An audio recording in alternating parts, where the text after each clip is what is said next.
یہ مجاہدہ اس کو اعتکاف میں رکھا گیا کہ پورے 10 دن سب سے کٹ کے اللہ کے گھر میں جا کے رہ جانا.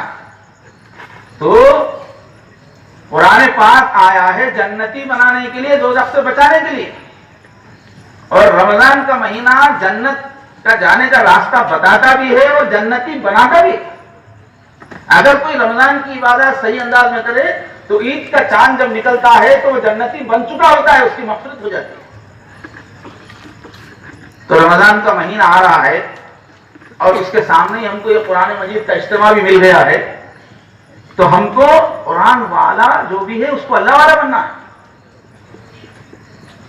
اور اس کے واسطے کیا کرنا ہے؟ رمضان میں جو چیزوں کی ہدایت دی گئی زندگی بھر اس کو اختیار کرنا ہے. تو ایک تو مجاہدہ ہے جو نفس کو دبانے کے لیے، جو جہنم کی طرف لے جاتا ہے. دوسرا ہے روح کو اٹھانا رمضان میں. تو روح کو اٹھانے کے واسطے حضور نے کیا فرمایا؟ لا الہ الا اللہ کثرت سے پڑھو رمضان میں.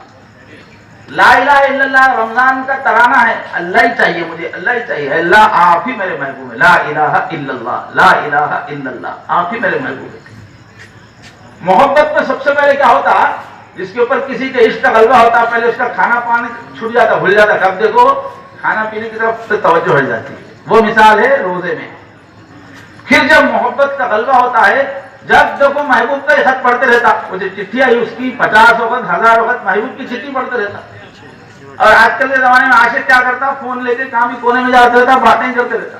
محبوب کے کلام سے دلچسپی، رات دن اس کی بات. ایک چٹھی آئی 1000 مرتبہ پڑھتا. کوئی بولے کیا بھائی 4 الفاظ ہے، کیا سمجھ میں نہیں آیا کتنے وقت پڑھے؟ بول رہا کہ جتنی بار پڑھتا ہوں نیا مزہ آتا ہے.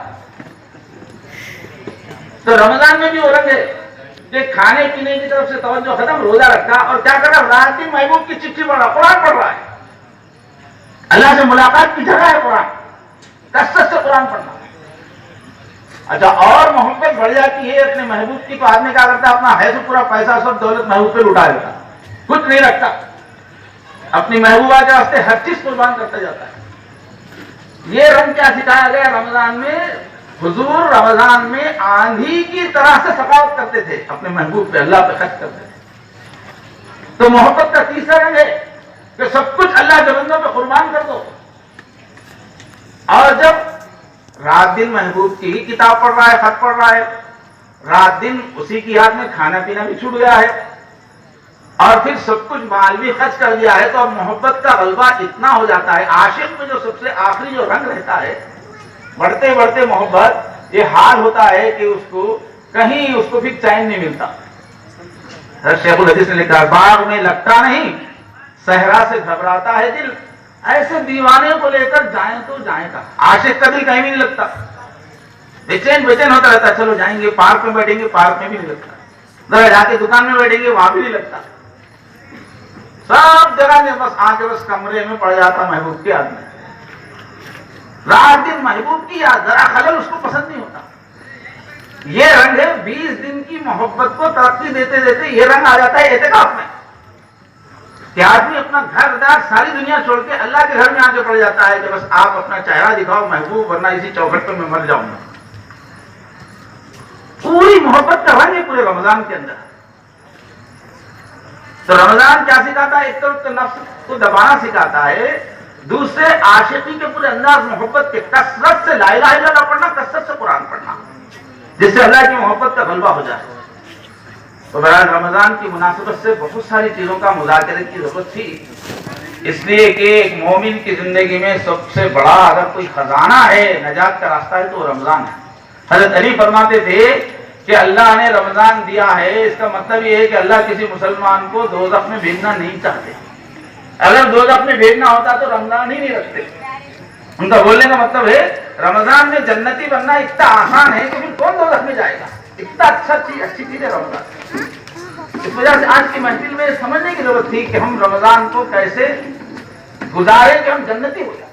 بہت بڑا خزانہ ہے رمضان. نہ صرف جنت ملتی ہے بلکہ 60 دعائیں قبول ہوتی ہیں. لکل یومن و دعوتن، لکل یومن و لیلۃ دعوت مستجابہ. وعدہ یہ ہے کہ رمضان کے ہر دن میں ایک دعا قبول کریں گے اللہ تعالیٰ، رات میں ایک دعا قبول کریں گے اللہ تعالیٰ. تو وہ 60 30 دن 30 راتیں، 60 دعائیں قبول کرنے کا وعدہ ہے، تو پوری دنیا مانگ سکتے ہیں اللہ تعالیٰ سے رمضان میں۔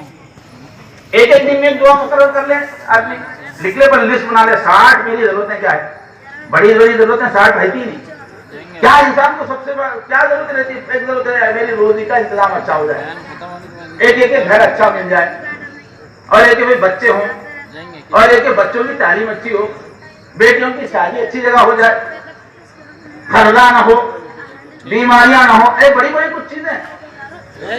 اب دن میں ایک دعا کرنا، فجر میں وہی، ظہر میں وہی، عصر میں وہی، مغرب میں وہی، یا اللہ آج کی میری ایک درخواست ہے، آپ کے سچے نبی نے فرمایا ایک دعا قبول ہوتی، آج کیا ہے، آج جو میری نوکری کا انتظام ہو جائے، پھر مغرب ہو گئی، اب دوسرا دعا کا شروع، مغرب کی نماز کے بعد دوسری دعا شروع کر دینا، تراویح کے بعد وہی کرنا، تہجد میں وہی کرنا، یا اللہ نوکری تو دعا ہوئی نا، یا اچھی جگہ شادی ہونا، نوجوانوں کو کیا ہوگا اچھی جگہ شادی، تو دن میں ایک دعا پکڑ لیجیے، رات میں ایک دعا پکڑ لیجیے، ہمارے کئی دوست ایسا کرتے ہیں ماشاءاللہ، اگر رمضان میں ہم نے دل لگا کے اللہ سے مانگ لیا تو پھر کسی آفس کو جانے کی ضرورت نہیں، ہیڈ آفس میں پورے کام ہو جائیں گے۔ تو رمضان ہمارے لیے بہت زبردست خزانہ ہے۔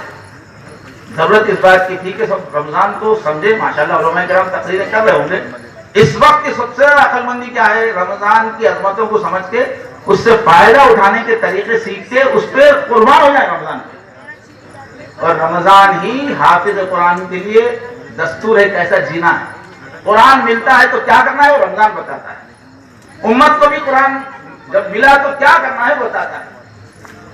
اللہ تعالیٰ رمضان کا تعارف کر کے کیا کہتے ہیں، یرید اللہ بکم اليسر ولا یرید بکم العسر، قرآن ملنے پہ جو ہم روزے رکھوا رہے ہیں، ہم تم کو تنگی میں ڈالنا نہیں چاہ رہے ہیں، آسانی ہم چاہ رہے ہیں۔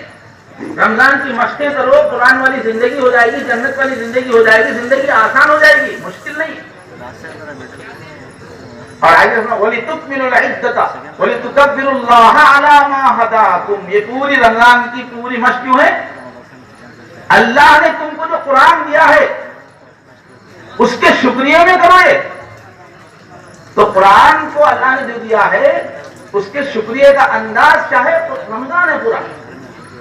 تو حافظوں کا بھی کام یہ ہے، ہم سب کا بھی کام یہ ہے کہ اللہ نے جنت کا راستہ جو دکھا دیا، بہترین انسان بننے کا جو راستہ دکھا دیا، اس کی مشق ہم قرآن کے مہینے میں کر لیں اور جنتی بن جائیں۔ اور رمضان میں جنتی بننا اور گناہوں کو معافی کروا لینا اتنا آسان ہے، اتنا آسان ہے، اتنا آسان ہونے کے باوجود بھی جو اللہ کو منا نہیں سکا، توبہ نہیں کر سکا، جہنم سے نہیں بچ سکا، اس کو حضرت جبرائیل علیہ السلام بددعا دے رہے ہیں، حضور آمین کہہ رہے ہیں۔ اب حضرت جبرائیل کی بددعا خالی نہیں جاتی، حضور کی آمین خالی نہیں جاتی۔ اگر رمضان میں محنت کر کے ہم لوگوں نے جنت سے چھٹکارا حاصل نہیں کیا تو رمضان کی آخری تاریخ چاند دکھتے ہی عید کا بددعا لگ جائے گی حضور کی۔ اس واسطے جو ہے رمضان کو پوری فکر مندی کے ساتھ، پوری جوش و خروش سے انجام دینے کی ضرورت ہے۔ تو اللہ تبارک و تعالیٰ سے دعا ہے، کیونکہ رات بہت ہو چکی ہے اور کچھ ہی دیر مجھے بولنا چاہیے تھا، اس لیے کہ لمبا بیان ہوا ہے، لیکن چونکہ رمضان بہت اہم ہے اور قرآن کو پانے کا مطلب کیا آتا ہے، وہ کیا ہوتا ہے وہ سمجھنا ہے۔ قرآن پانے کا مطلب ہے ہم اللہ والے بننا، ورنہ کوئی مطلب ہی نہیں ہوا قرآن کا۔ اور اللہ والے بننے کا طریقہ کیا ہے؟ رمضان والے مجاہدے، کثرت ذکر۔ اللہ تبارک و تعالیٰ جتنے بھی اس وقت یہاں حاضرین آئے ہیں، سب سے پہلے تو یہ اللہ تعالیٰ ان حافظوں کو اپنا مقبول بندہ بنائے، پھر یہ مدرسے والوں نے جو محنت کی، اللہ ان کے اساتذہ کو، منتظمین کو اپنی شان عالی کے مطابق جزا عطا فرمائے، اور جتنے بھی احباب آپ لوگ قرآن کی محبت میں آئے، اللہ تعالیٰ دنیا اور آخرت کی کامیابیاں عطا فرمائے، اور اللہ تعالیٰ ہم سب کو قرآن والا، اللہ والا بنائے۔ وآخر دعوانا الحمد